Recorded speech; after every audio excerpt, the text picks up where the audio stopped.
I held off recording this episode to see what would happen in Sunday's games. Nothing changes. We still have to win at Old Trafford and somebody else has to drop points. But we did complete the Villa Park portion of our campaign with yet another victory to keep the CL dream alive while establishing a record in the process, even though there was a massive whiff of bittersweetness at the end, given the uncertainty surrounding some pretty popular players. Also on this episode, the U18s won more silverware, and have we found Chris Heck's replacement already? Presented by 24/7 Services, let's review the 3 key issues or moments that defined Villa 2, Spurs 0.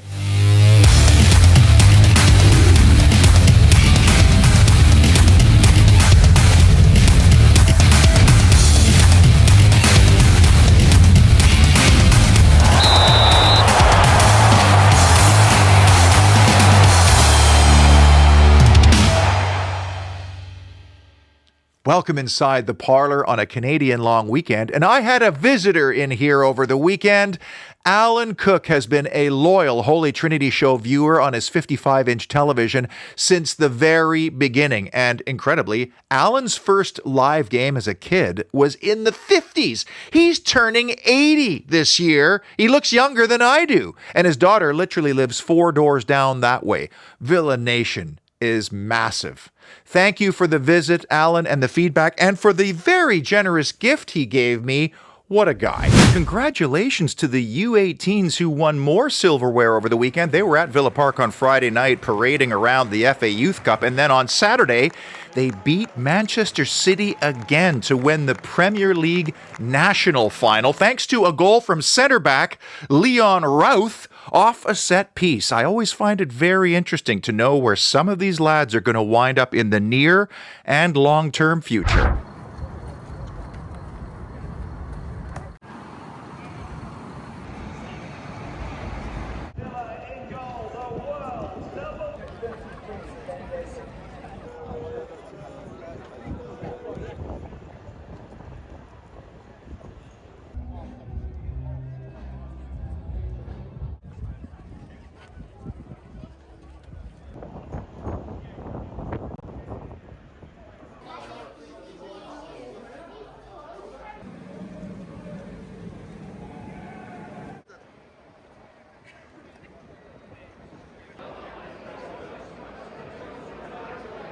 Despite the rearrangement of this fixture, our 2 senior video correspondents were in the house Friday night as the sun set on our home schedule.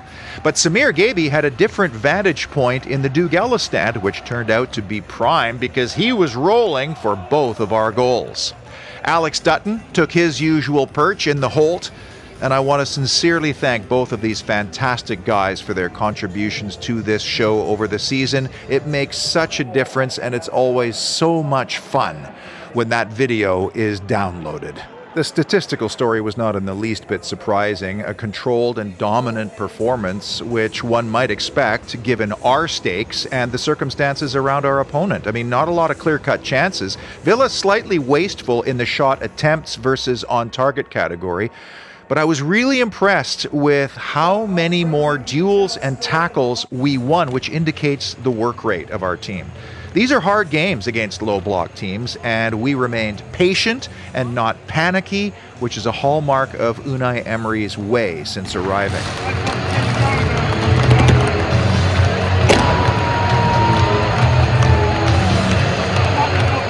What else can you say about our manager that hasn't already been said on this, the occasion of Unai Emery's 100th Premier League game in charge of Aston Villa? He has completely transformed this club because he's not just the heart, he's the brains of the footballing operation. And the transformation has come not just in the results, maybe more importantly, it's the attitude and the culture that now demands and expects those results.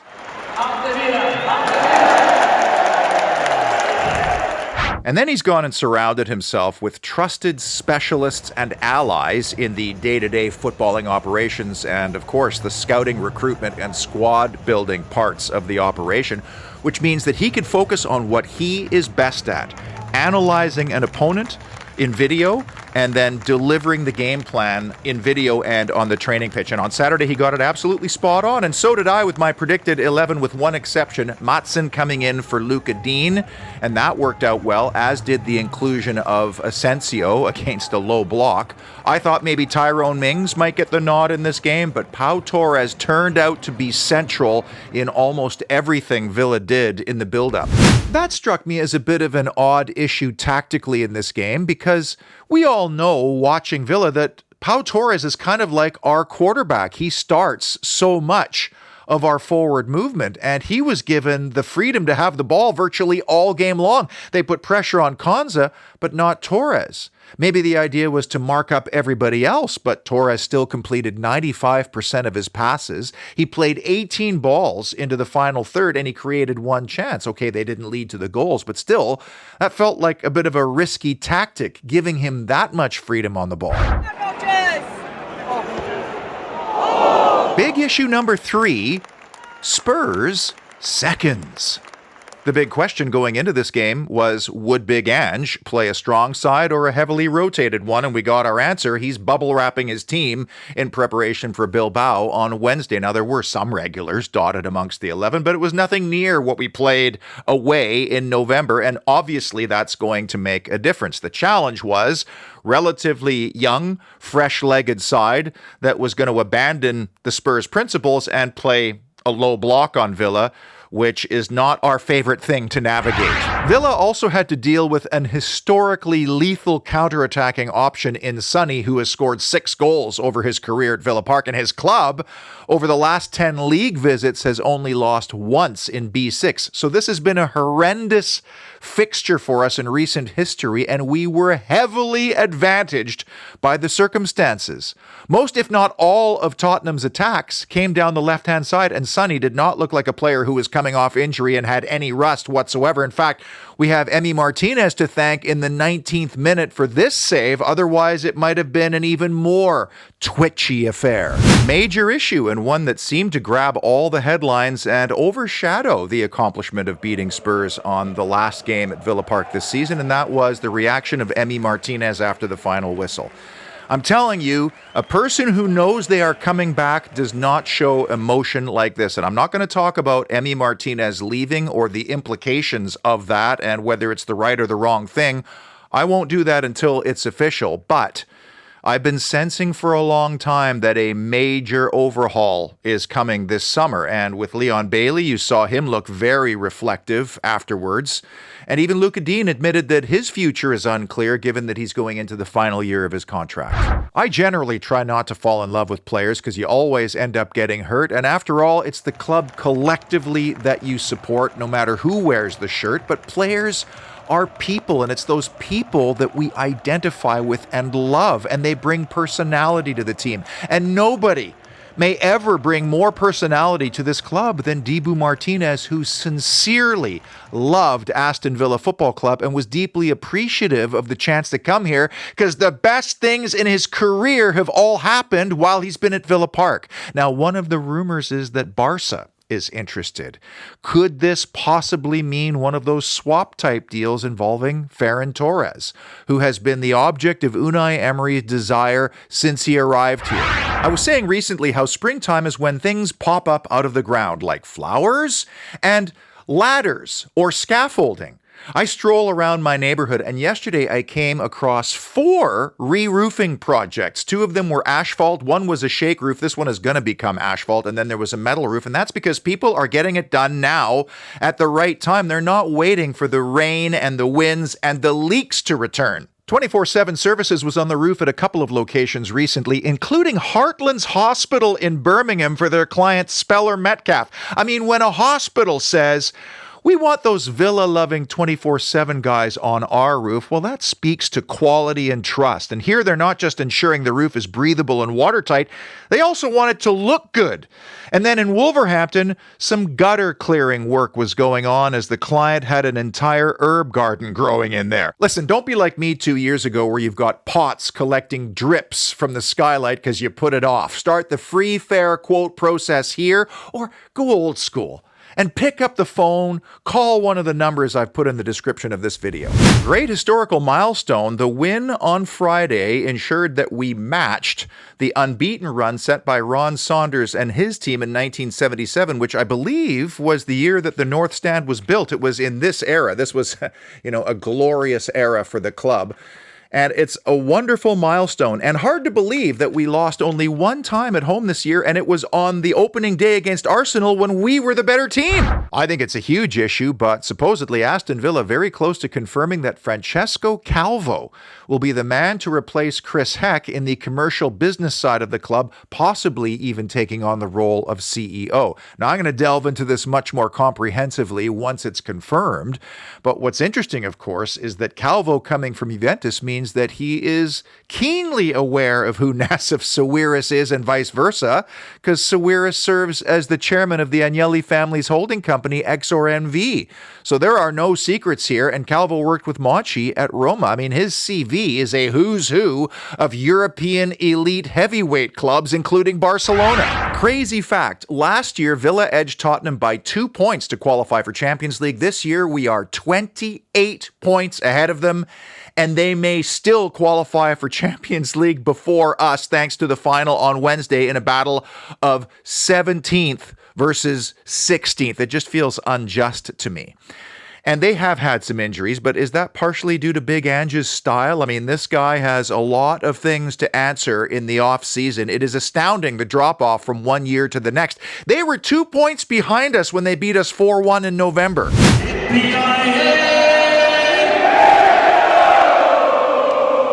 Big issue number 2, stingy structure.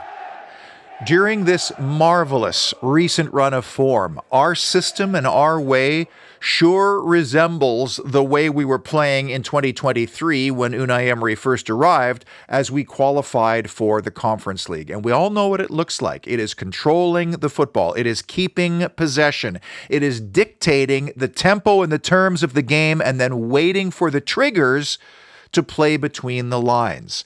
That's 3 straight clean sheets, and we have earned bagels in 6 of our last 10 Premier League games. Lots of Villa fans are wondering, rightfully, where was this structure earlier in the season, especially at home where we had to settle for 7 draws. We did have injuries to Mings and Torres at separate times, which was not helpful because we weren't settled at the back. But the biggest reason why I feel like we're keeping it tight now is that we are not getting into basketball games. We are not giving up those transitional moments. And it's incredible how many times over the course of this season we were hit in transition on the counter, which starts with a turnover at one end and then imbalance at the other.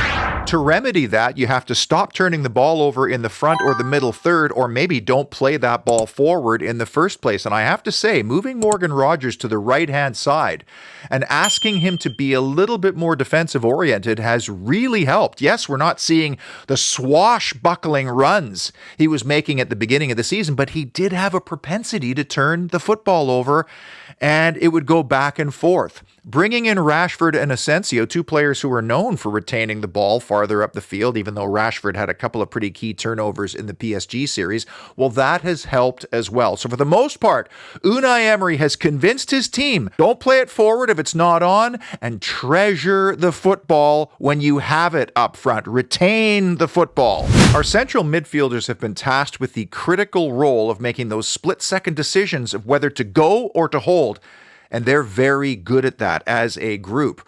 Also of late, Jacob Ramsey and John McGinn have been very adept at holding on to the ball, and if they lose it, they'll take a foul or they'll knock it into Rosette, which is not the most pulsating style right now, but I think that's one of the reasons why we might see a summer overhaul. We've won 9 of 10 Premier League games since the 4-1 loss at Crystal Palace, which was a low point for me, and we are the in-form team in the Premier League going into the final round. Speaking of Palace, fair play to the Eagles for winning their first major trophy in club history, and does that somehow soften the blow of us losing to them in the semi-final? Not really. In fact, Manchester City losing means that there are implications in the Europa League places, which is still a more desirable competition than the Conference League. But does having European football for the Eagles next season mean enough to keep some of their squad around and even their manager, because that is in doubt, and that is a really interesting subject to watch this summer.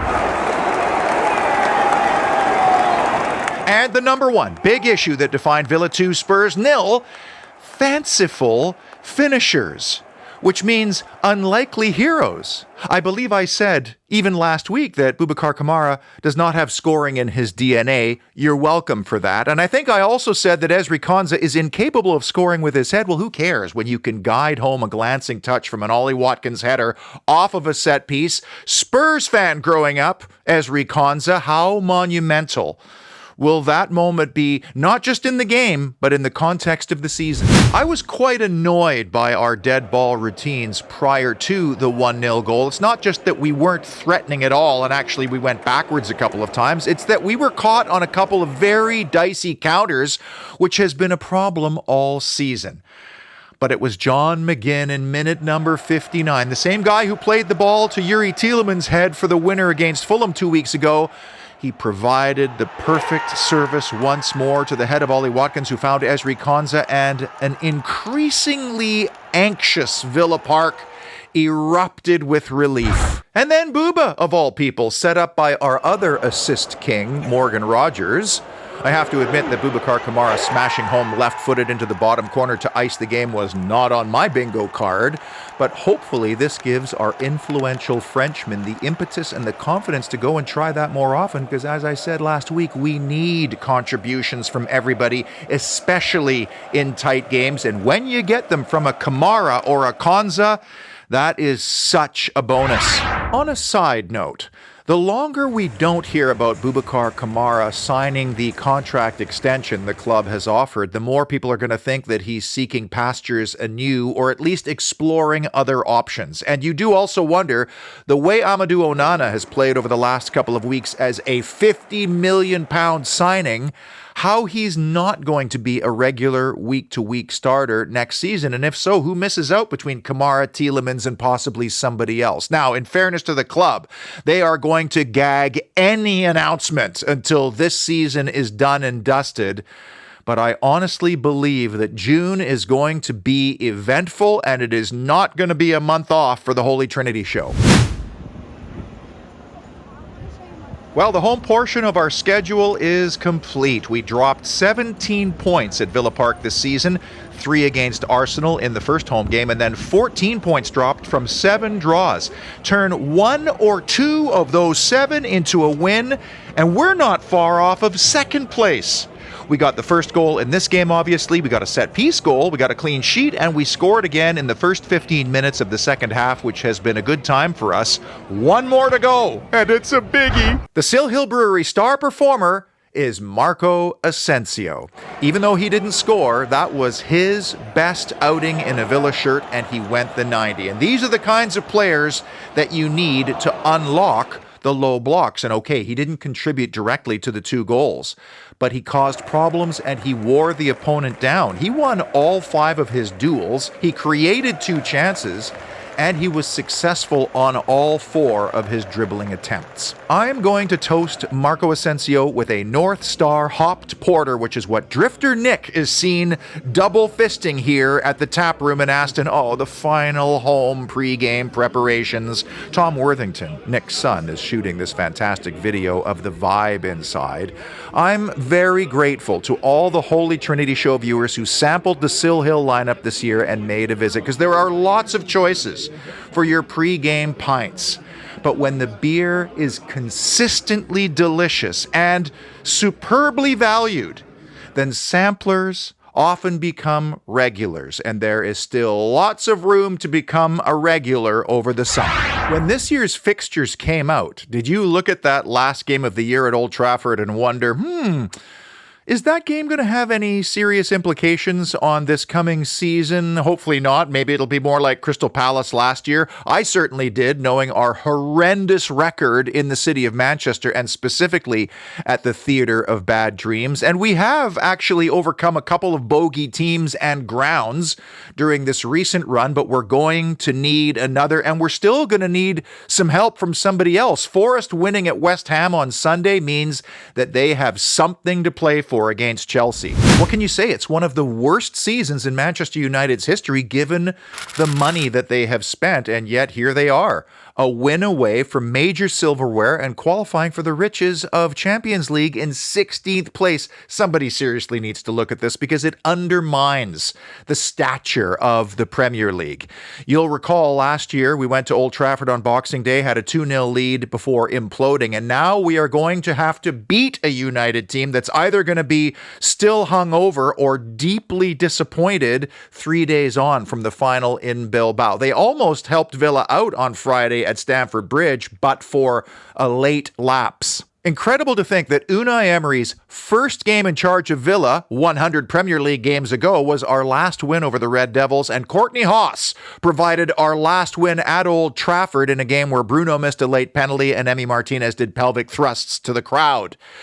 History has to be completely admonished here from the players and the supporters. I mean, we are the informed team in the league. We are more fresh-legged, and we don't have a midweek game in Bilbao to worry about. The implications, though, are so huge. I mean, in a week, we could be talking about preparing for another Champions League campaign and the recruitment that has to go along with that, or we could be playing in the Star Wars cantina of European competition in the Conference League. I have no gut feeling heading into the final game of the season the same way I did with the Spurs game, where I did feel like we were going to win, even though I knew it was not going to be easy and probably took longer than we wanted. But like so many Villa fans, I am haunted, scarred, and traumatized by the horrendous record in recent history at Old Trafford. Like, why do I have angst over Johnny Evans hobbling around and putting a shift in? They have a lot of problems and injuries at the back right now, United, and Josh Zirkzee is out, so their options up front are limited, and yet still, it's going to be a pins and needles game that could define whether we finish top 5, and even if we win it, we might not finish top 5. Until then, I deeply appreciate your eyeballs and your ear holes, and of course, and as always, up the mighty Villa! Please, always be remembered.